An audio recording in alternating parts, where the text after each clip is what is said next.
Hey, before we start our podcast, I just want to give a shout out to Homegrown KIO 107.9 FM, hosted by the amazing David Leake and L.A. Fredrickson, every Sunday from 7 p.m. to 8 p.m.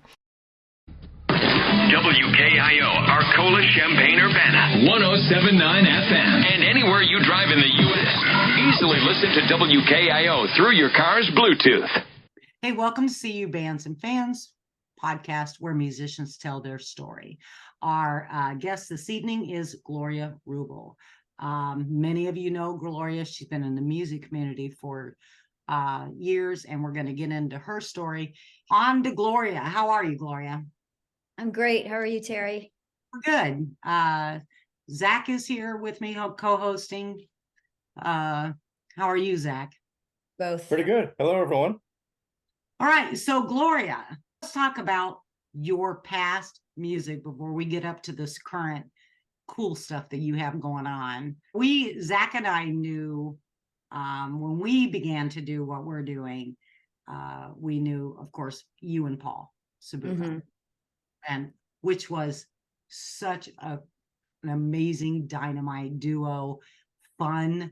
It was so much fun to come to your shows, and the way you and Paul interacted with each other, and the music and the singing, and the way you engaged with the crowd as well it was always a good time, always. So much fun, so many good memories. Yeah, there's a lot. And you guys recorded Lime Drop, which signed that album cover. What's that? You designed that album cover, didn't you? Yes, yeah. Della Perone did the photography and I did the design. And the photography of you and Paul was just dynamic. Yeah, she's really so good. Yeah, she absolutely captured you too. And I was browsing your photos on your Facebook, and there's a lot of you and Paul. And I will say this: you two were the funnest to capture. I guess it was the way you interacted with one another and your expressions, and you could catch that in a photo, and it spoke volumes. And that's more than just taking a picture. Yeah. When we were catching those images, that it was, we were capturing the essence of the music and your relationship and the personalities. Mm-hmm. And all of the photos of you and Paul are fantastic. I don't care if they're just snapshots. They're just fantastic. God, he's like the funniest person that I've ever known. I would say the same. Yeah. Most people would say, so I laughed constantly. I mean, rehearsals and stuff, he would actually have me like literally laughing so hard I was on the floor. And so that went so far. And just, he was always just so much fun. And working with him and writing with him. And he helped me a lot, like kind of my confidence and kind of coming out of my shell and being sillier and, being more because you were that way, kind of like the straight man, and he was kind of like right. It was like Jerry Lewis and Dean Martin, kind of. Yeah, exactly. But in music, and what a genuine, authentic, beautiful, absolutely caring individual he was. We all miss him still to this day, and there's just not a time that goes by that we don't think, oh, Paul, or Paul said this, or Paul did that. And this is how Paul was. Like, I came to it was over there in East Urbana at that the golf course place. Yeah, at the golf course place. And it was, I think it was his first show after some treatments or something, or after his diagnosis. So I remember that was a great show. It was but I came in and I had walked out on the patio, and he was like heading my way. You guys were on break, and he gave me a big hug, and he goes, you better be fucking crying, bitch, because I've got cancer. I remember a story he told once. He told me he had gone to Indianapolis to see Bruce Springsteen and the E Street Band, and he he always wore that rain cap, and he looked quite a bit like little Steven Van Zandt. Yeah. And so he had gone into this restaurant near where the show was going to be, and this guy comes up and goes, Mr. Van Zandt, can I have your autograph? And he says, I'm not who you think I am. And the guy, oh, you can't fool me. I can you Oh understand my being God. anonymous, but could I have your photograph? And the guy just kept at it. So he finally signed it Steven Van Zandt. That's one I never heard. That's great. Great. Oh my God. Anyway, that unfortunately that had to end. And but it was I'm glad that we were along for that ride. I'm glad that we Yeah. were in the music community during that time. So glad it. And as a matter of fact, my first experience with Paul and all of you guys actually was at a benefit after At he the had Clark bar in the back room, right? yes. Yes. Yeah, I totally remember that. Wasn't your sister there too? Yeah, it was me and Penny. Yeah, it was Yep. before that. It was before I brought Zach on. It was me and Penny that were taking photos. First time I met you, and Yeah. I think, you know. Yeah, it was. And Donna Nelson, and that's where I met like all of you guys. It was a but that again was a very heartwarming thing. And I videoed him. I want to thank you for Yeah, yeah, totally remember that too. every part of it. Okay, so moving on from that, then you went with the Double Dots with David Howie. Mm-hmm. And that was another dynamic. Great. That was like we had it was another, so another really special partnership, and it just didn't really survive COVID is all I can say. And I mean, David and I are still in touch. I just wrote him a little note today, just saying hi and stuff. And he played on the first the Rose Bowl Riders in the Brown things that I did this summer. Yeah. But it was, I mean, we both we rehearsed more than Paul and I ever did. We rehearsed 3 days a week for a long time. And usually those would be 2 and 3 hours because we kept wanting to learn new songs so that we would keep it fresh, for our listeners and for us too. And so we also both were pretty committed to like increase, improving our guitar skills. And so, I mean, we would find stuff that we'd listen to and think, oh gosh, we couldn't, so complex, but we would work really hard. And I loved that. I loved that, like spending a lot of time and working on, an ELO song or just things that had really complex chords and harmonies and stuff like that. And we did, we did a lot of my songs and his songs. And we even, we wrote a couple of songs together, and they just never felt quite finished. So we might've played them out, a couple times, but I felt like our strength was really in our, interpretation of other, other music, and working hard to really play songs that we didn't hear other duos doing. That's what I was gonna say. The song list was fantastic. Thanks. Yeah. And I miss that. Every time I hear a song that we used to do or I think of it, I'm like, I miss that. I really, it's really, whenever you sing with somebody, there's something that's really, you're so connected in a certain way, and it's connection than all your other connections.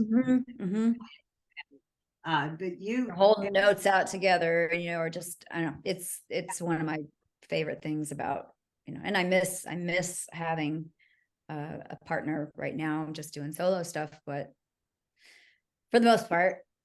Yeah, I kind of was wondering about that, but let's get back to this for 1 second. Where did the Double Dots name come from? We were trying to think of a name and came up, we had lists, and the Double Dots I'm going to forget exactly. It had a number of meanings. So one thing was there were two of us, obviously, and double, like two dots in a musical manuscript has a certain meaning, and I can't really go into David used to be able to explain that a lot better. But then also it was a shout out kind of to the band that Paul was in the 80s called the Mystery Dots, which used to be known as the Dots. Ooh, And so yeah, so it was, and there was actually even, just thinking of, David learned all of the songs from Lime Drop that I wrote with Paul, and did a really, did him proud. And it always kind of felt like his presence was there. And but also there was so we did the song Downed by Cheap Trick. And at the end of that song, we were rehearsing, and David said, I hear this thing that I want to do at the end of that song. And it just came to him in a way that felt otherworldly, but the lyrics were, "There's a new star in the sky." And so we would trade that line off at the end of that song. It was like just adding a part to that song, but it was definitely like about Paul, Oh. So there were a lot of really cool Wow, that's really ways to keep him alive in that as well. Yeah, that's really powerful, meaningful. Yeah. Yeah. Tears falling on. All right. But Amazing. Terry, we have to remember the laughter when you came over to my house to do the interview with me and Paul. I'm just gonna have to call you out on it again because it's so funny. Sorry. I guess you're editing this, right? It's kind of like, oh my God, because that was so funny. I mean, okay, it's like we had like 2 hours of interview, and at the end, Terry was like, "Oh shoot, I don't think it recorded." It was like 52 seconds or something, right? So then, didn't you post the video that said 52 seconds of Paul and Gloria? And it was just, we laughed so hard about that. Oh my God. I will never forget that because it was some good stuff too. It was some really good stuff. And then I was like, oh my God, I didn't hit record. Or you did, but somehow it went off because you did get. Yeah, I only have 52 seconds. I'm inserting this clip from 2015 of Paul and Gloria calling me out. Everything they do, my God. You guys do such a great job of keeping everybody informed and promoting events and stuff like that. Yeah. Thank you. Right on. Very good. So there you go. And if you ever caught the interview that Terry shot of us, it's so good. Yeah, it's out there. It's on Facebook. Terry came over. We had an It's interview so set up. good. And She's like, look at that. Terry came over and we sat. And she interviewed us for, I don't know, 4 or 5 hours. It was like it went on forever. It's like we listened to like every Rush album while we were doing. That's how long it went on. We had time to listen to everyone. We were gonna like order pizza. Instead, we made like a Thanksgiving dinner. We had that much time. Now, if you see the video, you'll understand the dichotomy here. The video is called 1 minute and 39 seconds with Paul and Gloria, because that's how much Terry actually recorded. We love you, but goddamn it, you know it's funny. And you made it you edited a good 1 minute 39. I'll just never forget your face when you like looked at the camera and you went, you had that oh shit look on your face. If I were you, I wouldn't have even said anything. I would have said, yeah, looks good. See you guys. So we've been like, what happened to that interview, Terry? I fell out of my car. Computer crash. Camera, the whole Got damn stolen. Yeah, computer crash, something. I don't know. that. Now we're Drop the camera. thing. So anyway, thank you guys so much for everything you do. Always. I did go ahead and post the 53 seconds or however long it was. And then later, he never let me forget. And Yeah. And now I'm here to carry it on even more. I'm sure he is getting a big kick out of that.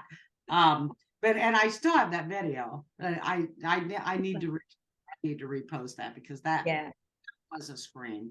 And I learned from that. Yeah, right. Make sure. Oh, okay. So that was hilarious. And that was such a great interview too. And I hate know. that happened. Like, well, we can't really stay any longer. We'll have to reschedule sometime. But because it was like over an hour. It was like it was like close to 2 hours, I think. So anyway. Yeah. And I got a photo or two. I did grab that. Okay, so then you COVID, of course, kind of like put everybody into a lull with me. And we really didn't see you too often. Even and a lot of that was because my dad died right before COVID. So January, and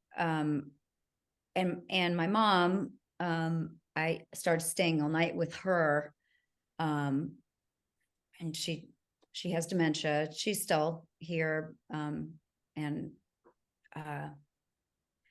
you've had so I mean, I suddenly everything changed. It was like I started staying there every night, spending the night. I did that for a year with the most understanding husband in the world.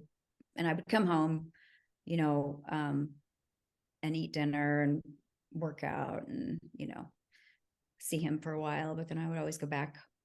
And we had caregivers that were there during the day. And, but it took me a good, 2 years. Well, yeah. After that, about a year of staying every night, and being really, I mean, it's consuming. It was just incredibly consuming because I was managing the caregivers that were there. And then, she was needing more and more care and taking care of the household and doing all the bills. Grieving too. And yeah, exactly. I don't even feel like I had a chance to grieve until, I'm still, still grieving, but not intensely, but it just, for a while, it just had to be put on hold.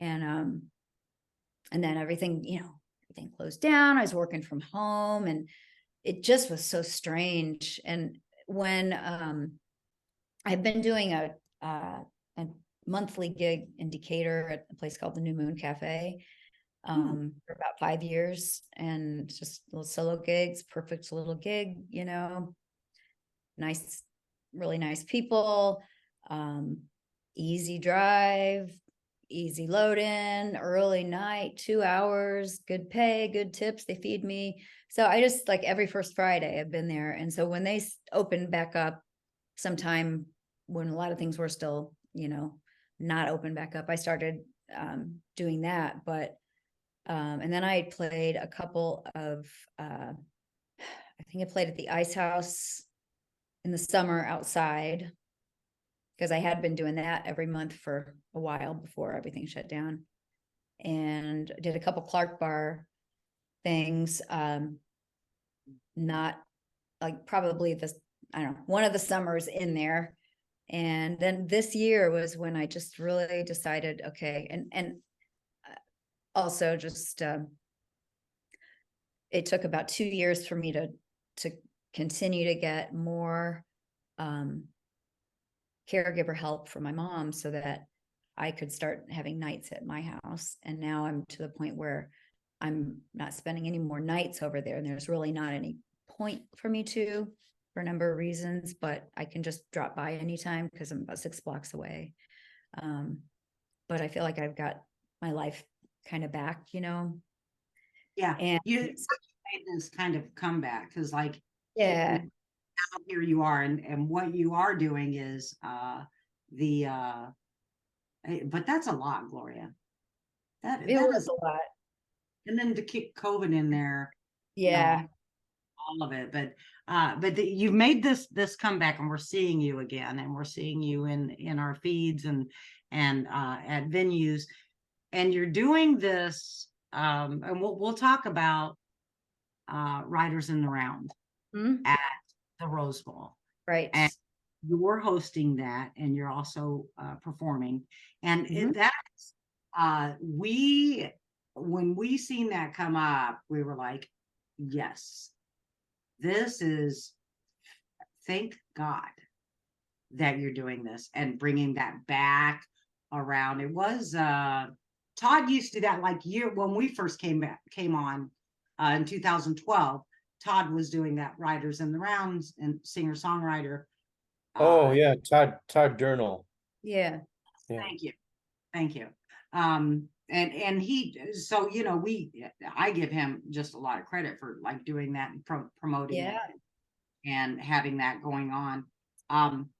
But you bringing this back and doing this is fantastic. I've just recently put together a history because I knew I had it in kind of piecemeal, but I've actually made like a whole, a list that goes from the very beginning, which was 2002. And actually, I give Donna Nelson credit for doing, organizing the first one at the embassy in My April God. April 2002, right? Yeah, 2002. And it was me and Robin Ragland and Brendan Gamble and Adam Schmidt. And so I wanted to keep the series going. And so I started doing it at the Iron Post after that. And so, I mean, I've got every gig listed. And I had once a month at the Post for about, let's see, from, mid 2002 to the end of 2003. And, I can name off all these people. I mean, it's like, Name a few. Cruiser and Luke Boyce and Kate Hathaway and Andy Lund and Joni Taylor Lawrence, Brown. Nick Rudd and Larry Gates, Brandy Johnson, Ryan Groff, John Pennell, Paul Kodheimer, some people from like Hillary Scott from at the time from around St. Louis. Yeah. Brandon Washington, Adam Wolf, Smokes. Did you have a guy named J. Scott Franklin? Yeah. He I met him impressed out me. West, I think. No, I know how I met him. We shared a gig at Borders. He drove from Ohio in a freezing, like ice storm kind of conditions. And we did this gig, but it was like nobody was there because it was an ice storm.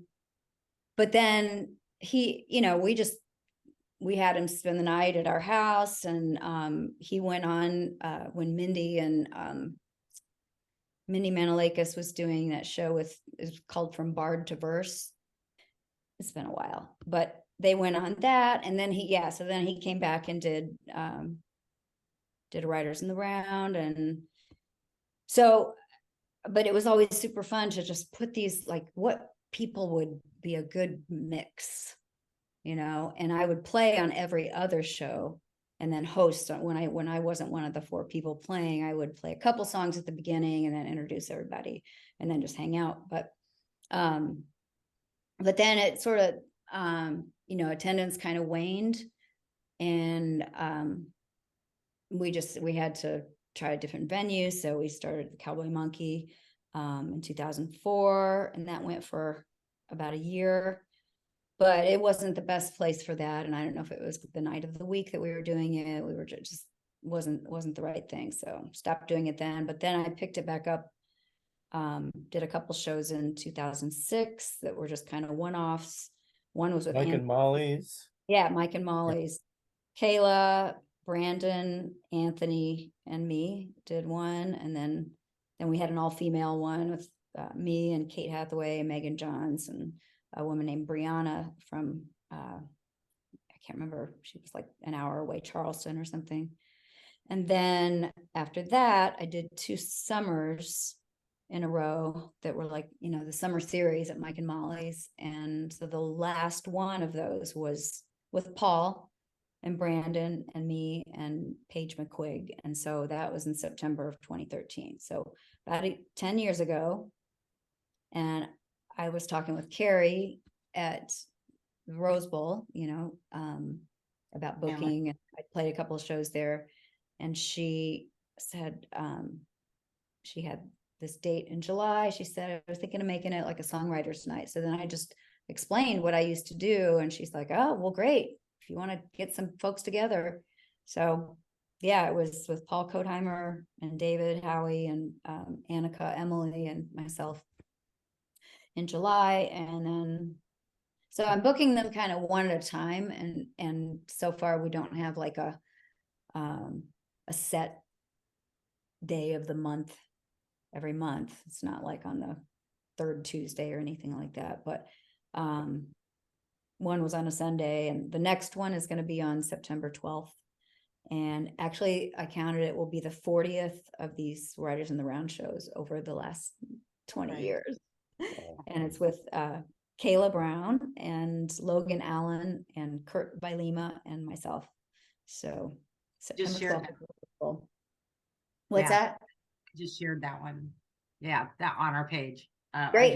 Yeah, I seen the poster and all of that. So we're very excited about that. I'm glad.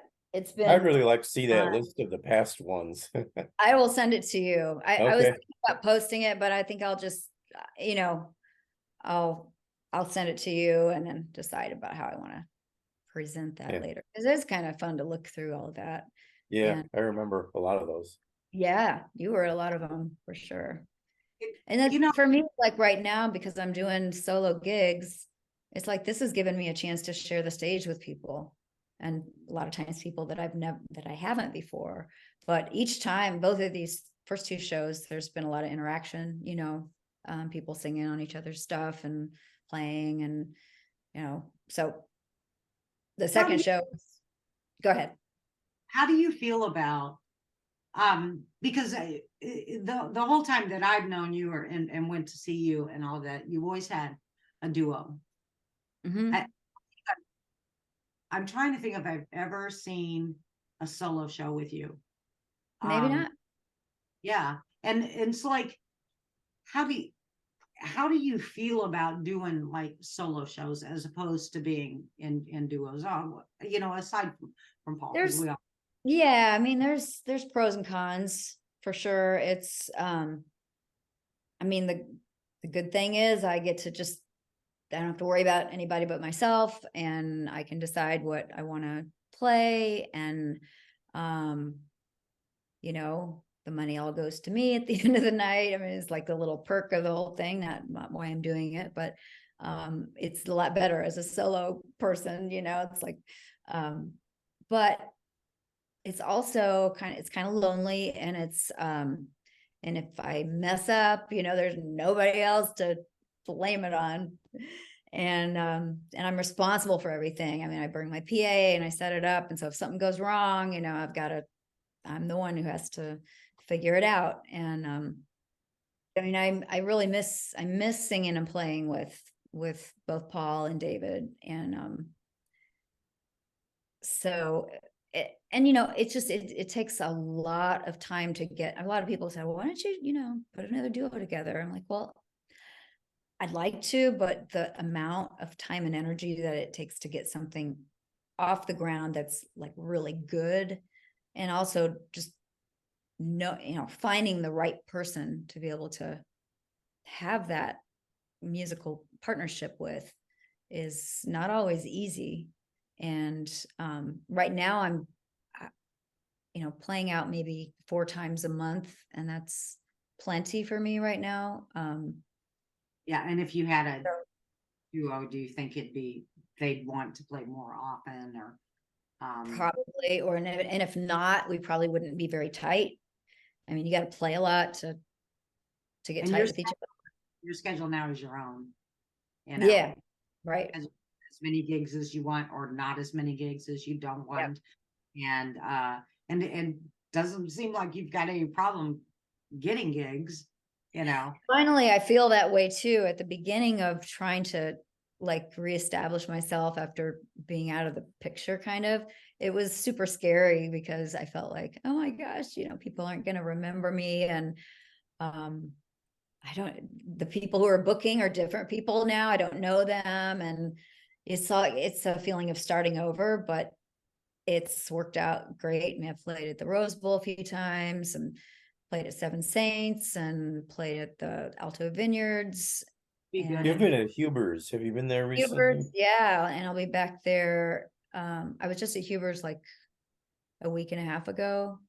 Yeah, you were. And then, or was it just it wasn't just this last weekend, I don't think. I can't remember. I don't think it was last there mid-September. I'll be back there, I think the 23rd. And that's always, it's fun. It's a little, it gets very noisy in there, just the people talking. So sometimes, but there's always people in the front who are paying attention and listening. And so it's just a different vibe than playing at like the Rose Bowl or. Yeah. What was interesting about that last Writers in the Round of the Rose Bowl, several people noticed that when the musicians were playing, there was not another sound. Everybody had their attention on them. Nobody was talking. I I haven't know. seen that. I don't see that happen very Don't often. see that very often. So That's yeah, super, super satisfying, and just really, yeah, I love that. And I'm fine even if there's like 5 people or 2 people, if they're listening, that's all good. And also, like, if it's a crowd of people, a lot of people are there visiting friends and stuff, at least if you've got some people that are listening, then it feels purposeful. And be a good fit, I think, at Winston's Old Bank. is that Sydney? No. Yeah. The sister, no. Yeah, maybe it was the sister of that, whoever runs that place, or it might have even been like the ex who's got a friendship with the guy who runs that place, came up to me when I played at Poor Brothers in May, I think. And she got my contact info because she said, would you ever want to play there? So I'll give your info to whoever it was, but I didn't hear anything. But yeah, I keep seeing more and more. I went through a phase where I loathed Facebook and all social media for a while. I still probably wouldn't be on too much except for music stuff, but it's nice to like just see what people are doing and everything. But all the negative things of social media. But anyway, but now I'm seeing a lot more like people that I wasn't aware of, and all these, suddenly this seems like there's just a lot more going on, and maybe that's just my awareness of it. But I'm always keep taking note of venues. I have a little list, and and I'm playing at the last Friday Night Live, which is on August 25th. So Kelly and I have been going back and forth all summer. And she'd say, can you do this one? I'm like, no, I can't do that one. But so finally she's like, I got one more. And so I'll be on the corner of Fremont and Maine, which is right by the Space, on the 25th at 6. So for an hour. Friday night of the year. And then I got out of the blue, had an invitation to play at the Tabapalooza Festival, which is Jenny Tab, yeah. Mike and Jenny Tab. So I'm going to open up the day on Saturday, start the day on Saturday at noon and play a set for that. So it's like, yeah. So now I feel like, okay, things are kind of on a little bit of a roll, and it's going at the pace that I like right now. And That's great. And you mentioned, because I said, like, I think I used a different term, but you said reestablishing myself, and that's exactly what's happening. That's what we're seeing, when you kind of came back onto social media again and all of that, because I had no idea you were going through all of that. Yeah. I mean, wasn't anything I posted about. It wasn't worth being on during that time anyway. Yeah. But now it's kind of like a little better, and I there are so many new musicians. Yeah, totally. So many new musicians and bands and all of that. But when you said reestablishing myself, that's it. That's exactly what's been happening. And it's really good to see. It's good to see you again on social media. It's good to see you out playing again. And it's good to see you hosting this Writers in the Round and giving everybody an opportunity to have stage time and perform their music. And you have a lot of, because WKIO has played some of your songs, some of your music. And you're definitely a singer-songwriter. You've also played in some bands though. Oh yeah, definitely. I mean, I started playing in bands, as I was telling you before we started recording. Like the first band, I think I was 19. And I mean, I had a boyfriend who was in a band when I was 14, and I was going to the Red Lion and Panama Reds, like getting into these places.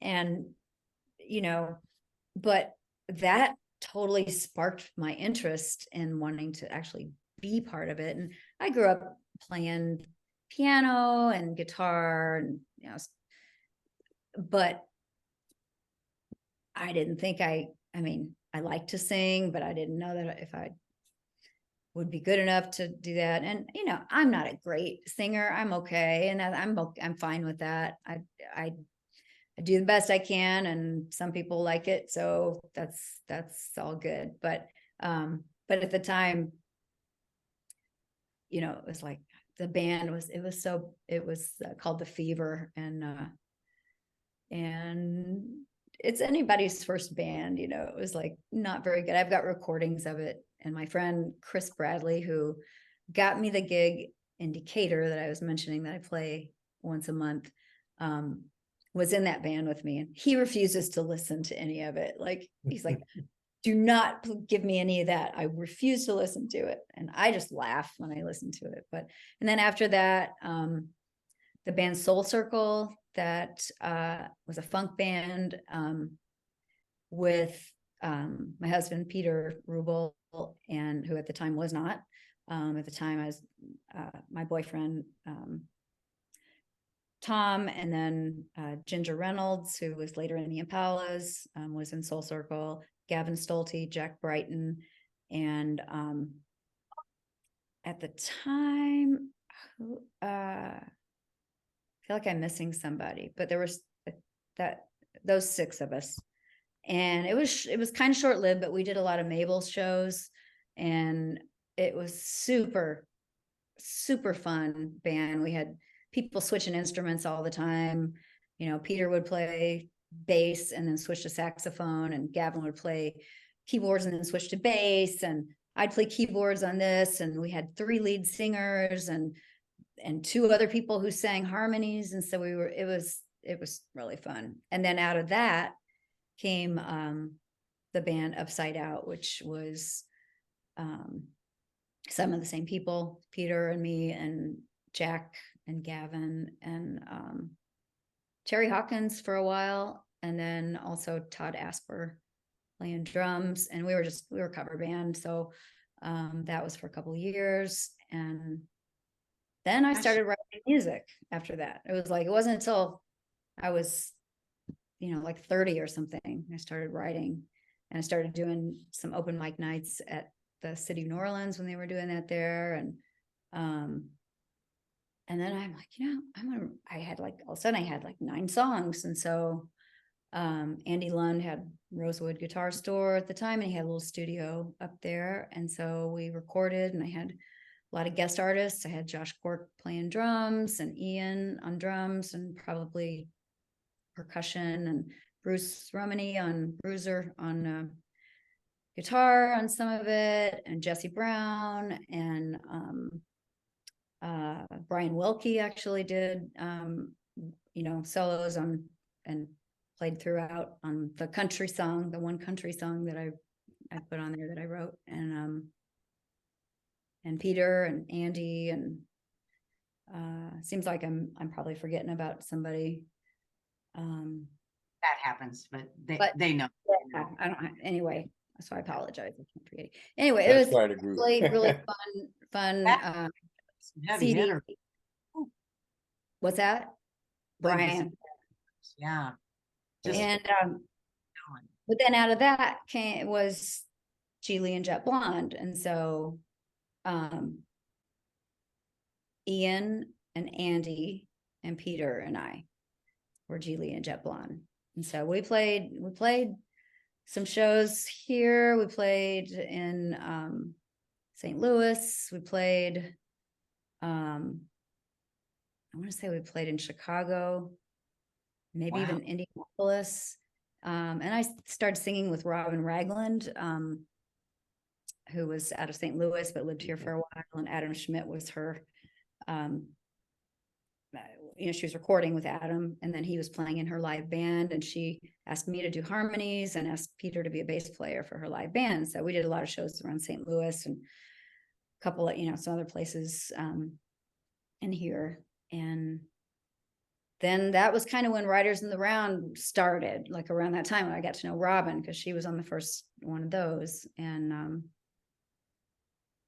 so Geely and Jet Blonde, we did 2 CDs. It was just one of those things where it was super hard to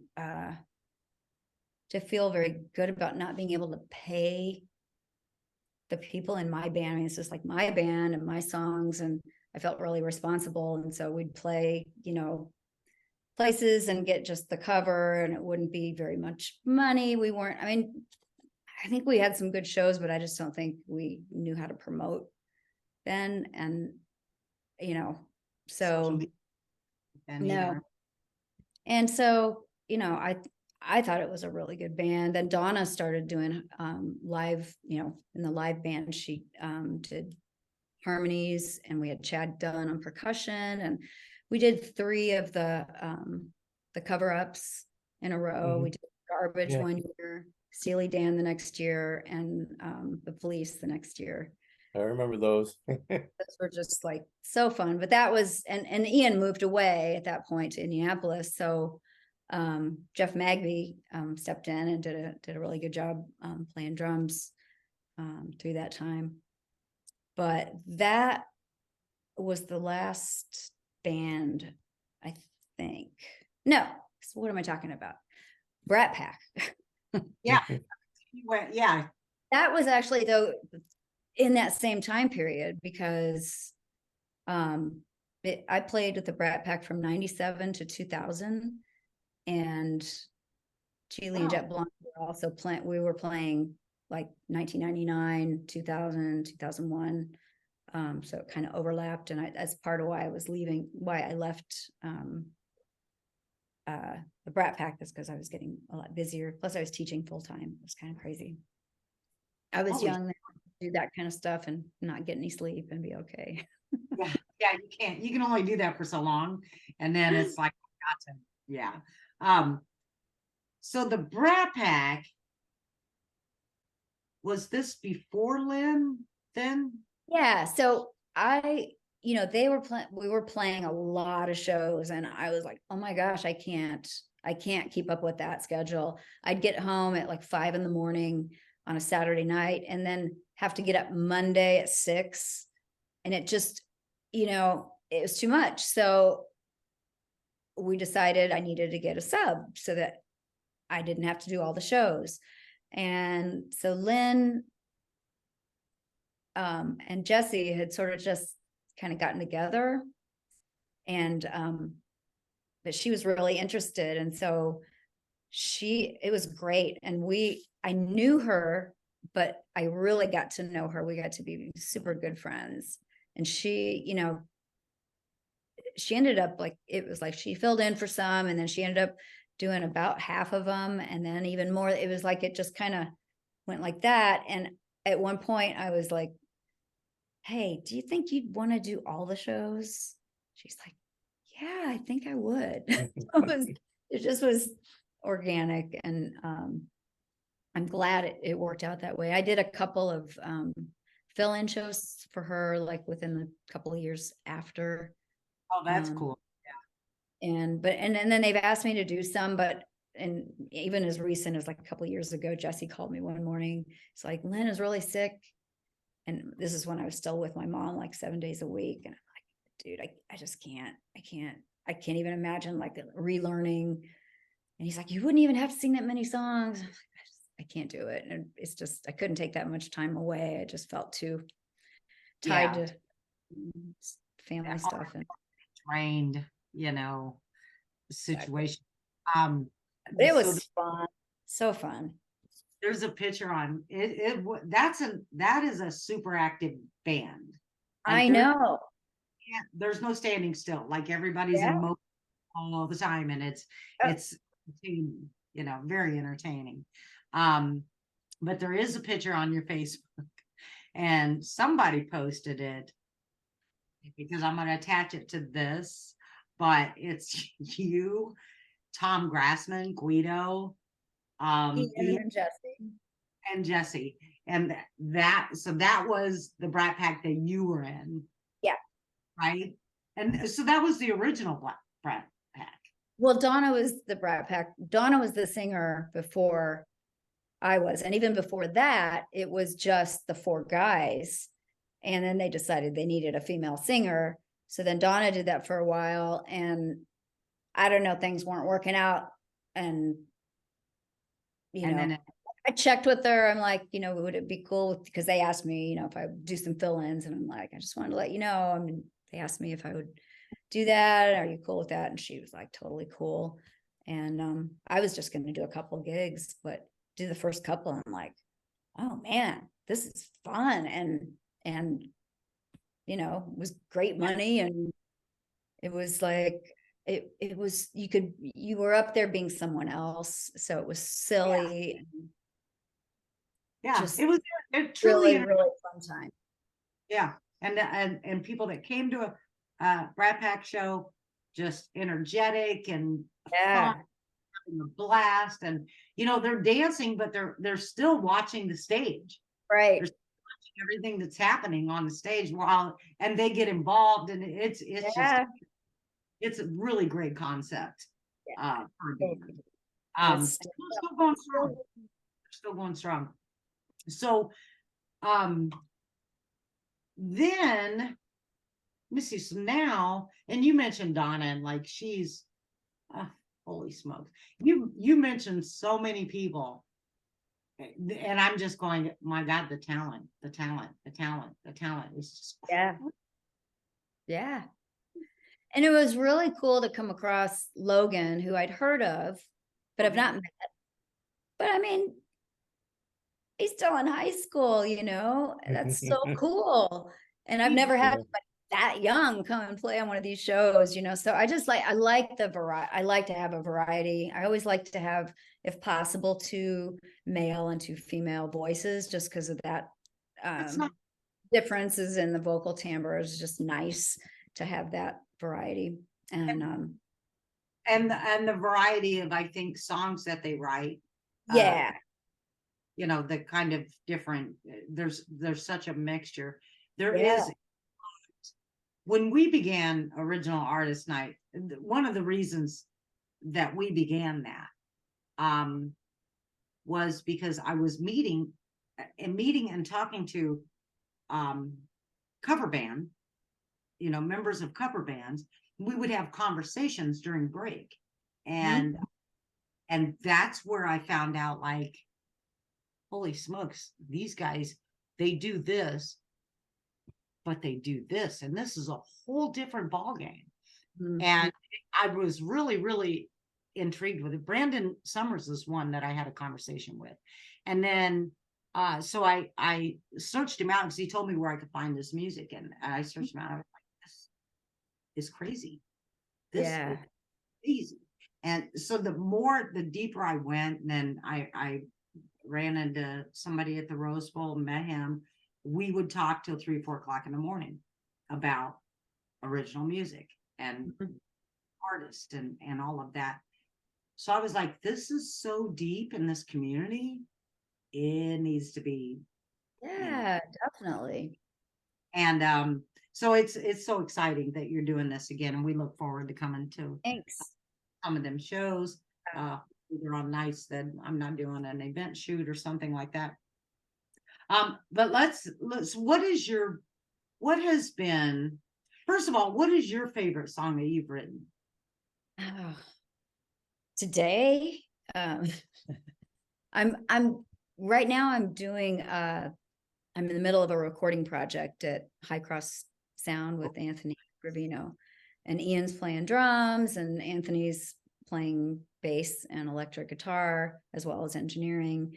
And so they're co-producing this with me because they're coming up with great parts and stuff, because these are songs that I've written and I've recorded demos on GarageBand, but they're very simple. And so we have started with 4 songs, and those are not finished yet, but they're getting close. And then I just decided I'm just gonna do a whole, like an album's worth, and because I've got that many songs, and there are a number of them that I recorded again on GarageBand, a little bit more detailed, but some years ago, and have played them, most of them live, but they've never been properly recorded. So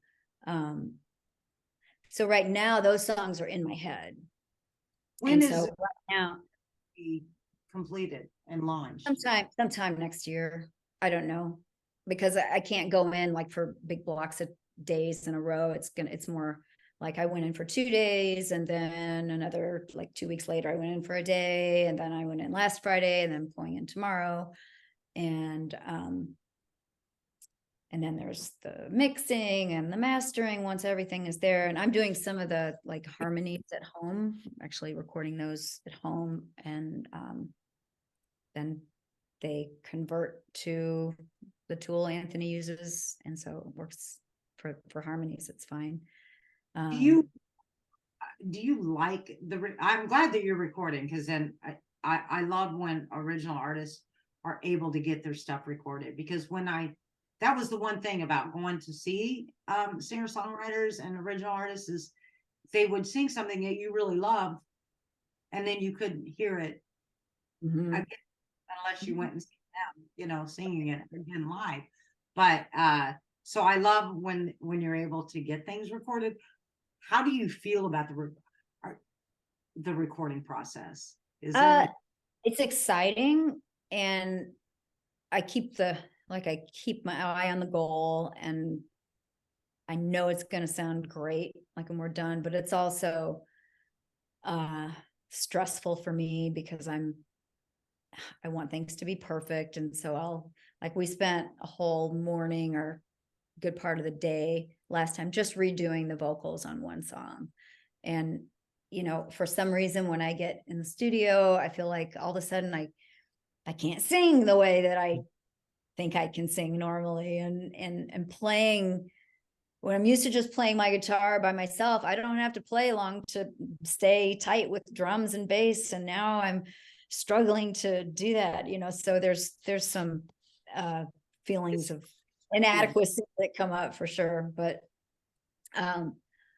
overall it's really exciting. And I know, Anthony makes such great decisions, and along the way he'll have different recommendations. Why don't you try it this way, or I think so it feels like a collaboration, which is great. And working with Ian is always great, and he's so fast and so good. I mean, fast in terms of like he doesn't have to do many takes to get something right.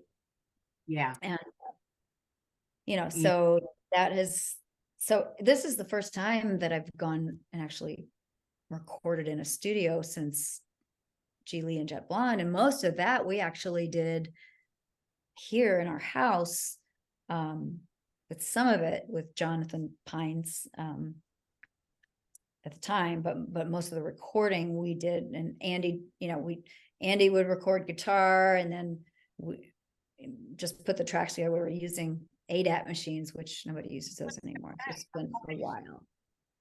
So Yeah. it's like, this is the first time in a while. And it also was like walking in, and like, it felt so different because I didn't have a band. It's just me.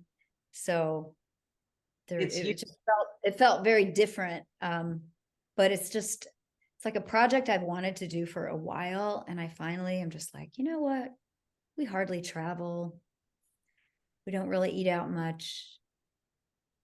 Our house is paid off, I mean, why not spend some money on that? I mean, it's, because it's not cheap, especially when you try to make everything.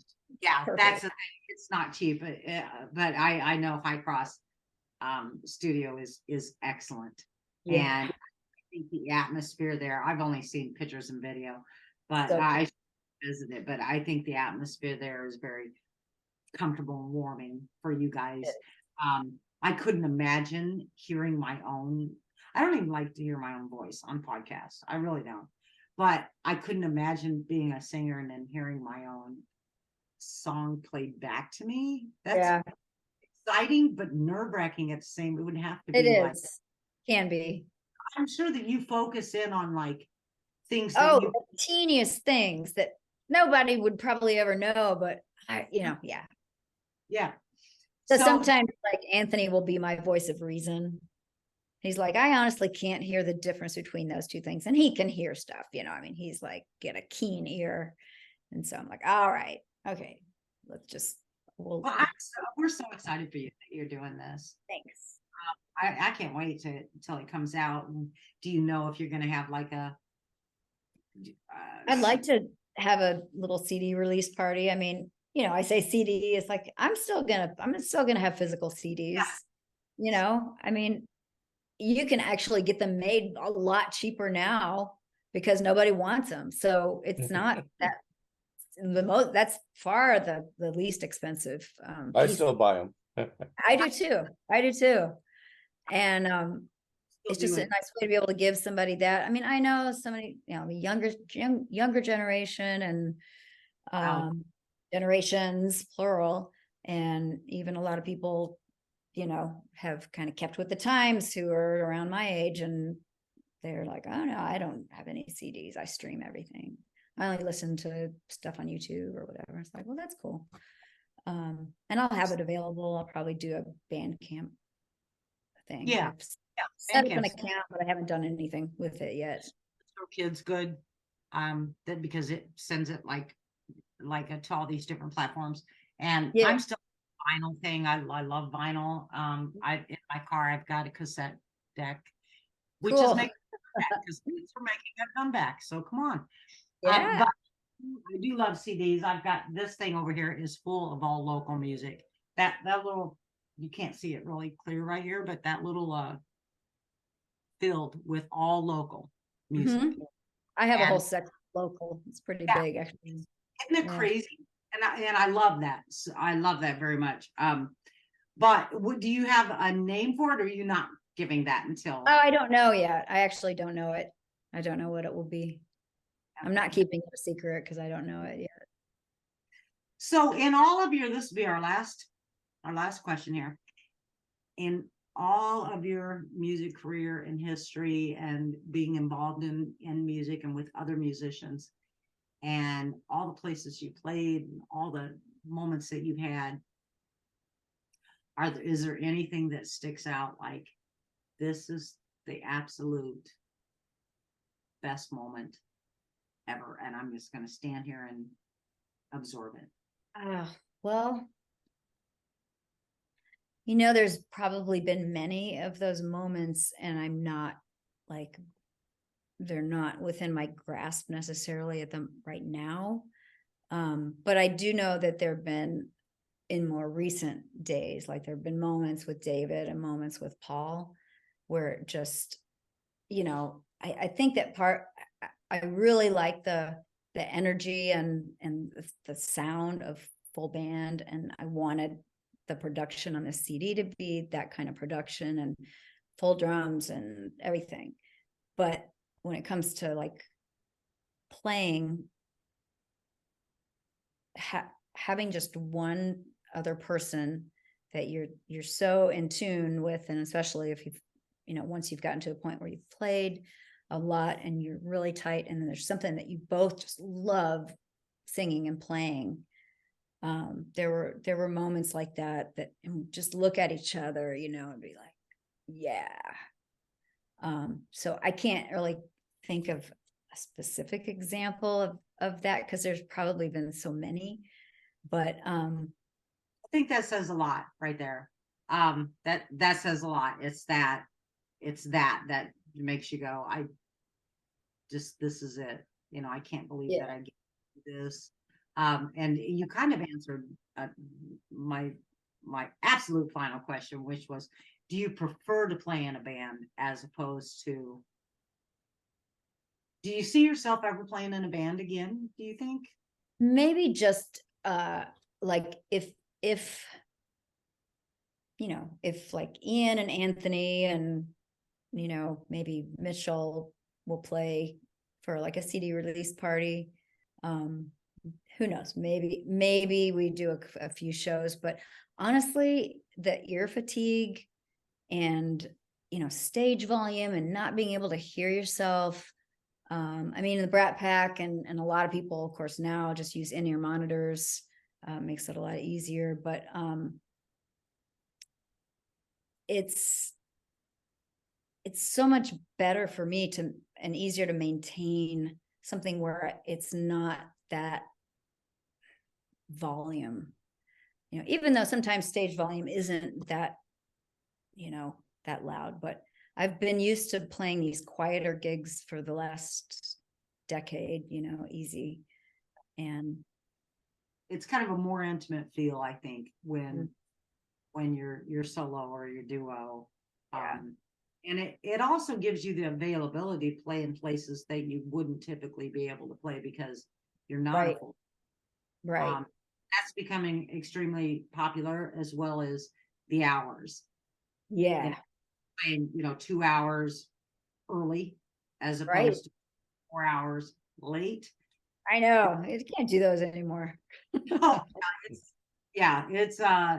there's a lot of us that can't hang like we used to, but I was glad when Huber's changed it to be 7 to 10, because then I don't have to stay there until. Yeah. I mean, what was it, 8 to 11 or something? Used to be 8 to 11. And that was fun too, but I'm usually awake for like a good 2 or 3 hours after playing, because I'm just buzzing from everything. And so then my whole, getting up early thing gets thrown off, and I'm trying to, so I mean, I think and actually people that go to hear live music now, usually, right, they don't want to stay out that late usually. Like, it's 11. Shoot, this goes on till 11. I gotta go. They prefer the earlier. They prefer to have dinner and then let's go hear some music and Right. and whatever. So it's a fantastic music scene we have here, though. Absolutely. And the depths of it are just unbelievable, as you could tell even by Gloria's just her list of the singer songwriters that and that's not even the tip of the iceberg. I mean, your list, I'm sure. I've got a long list, and I've added, a lot of the ones that you sent me as well. And I've had other people, ask if they could, be part of it. And so, I mean, it's kind of a hard thing too, because I try to put these together. I want to be fair in terms of, but also sometimes it has to do with like, I need to hear back fast, because like a lot of times, I'll get a message from Carrie, and she's like, can you get me your lineup by Monday? Because I need to start promoting. And so then I may have to get back to somebody who hasn't Yeah, so responded. that brings me to this. I'm glad you brought that up is, do they contact, if somebody wants to be involved in the singer, songwriter, or writers in the round, that you host at the Rose Bowl? Mhm. Set dates are not there, so Not yet. I hope should that they will. now it could be this, it could be that, Mhm. but it is.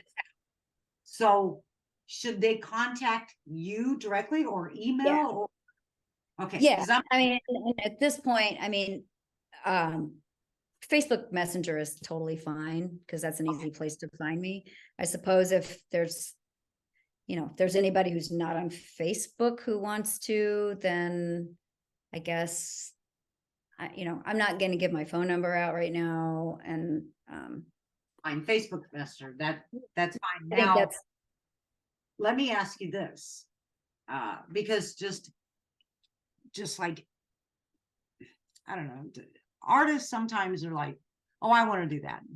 And, but one of your prerequisites, I believe, is they must have at least 6 songs. Is that right? Not that they're gonna, even 5, because we'll do a cover round most of the time. Like we'll do like 4 rounds of original stuff, and then ahead of time people will know that we're going to do a cover round. It was just something that I started doing back because it's fun, and especially for people who actually don't play covers that often. But also, this is not open mic, and so there's a caliber level, and I, no,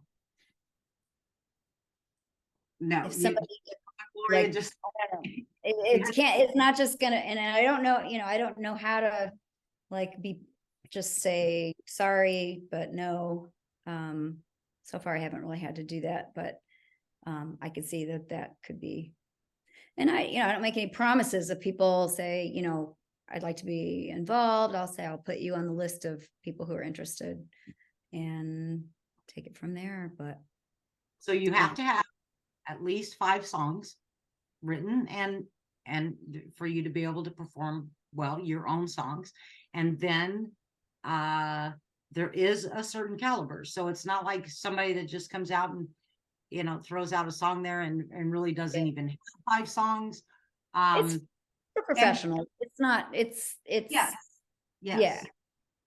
And people aren't gigging and are just starting out. I mean, there might be exceptions to that. It's not like a hard and fast rule, but typically it's going to be, people who and they that's don't necessarily have to be well known, because hopefully the other 3 people are well enough known, and then maybe give, a sort of a newcomer a chance. there you go. That's But, exactly yeah. said it will. Yeah. So I think we'll end on that. And we appreciate you. We appreciate your music. We're so thankful that you came on our podcast. Thank you Yes. so much for inviting me. It's been a blast. Been good to see you. Zach, I've seen you pretty recently, but Terry, I haven't seen you in a long time. So even virtual, this is been nice. At that Riders in the Round, I will show up. Yeah. The next one's on a Tuesday night. So yeah, it's 7:30. perfect. So anyway, thank you, Gloria. Yeah. Hang in there. Thank you so much. Thanks. All right.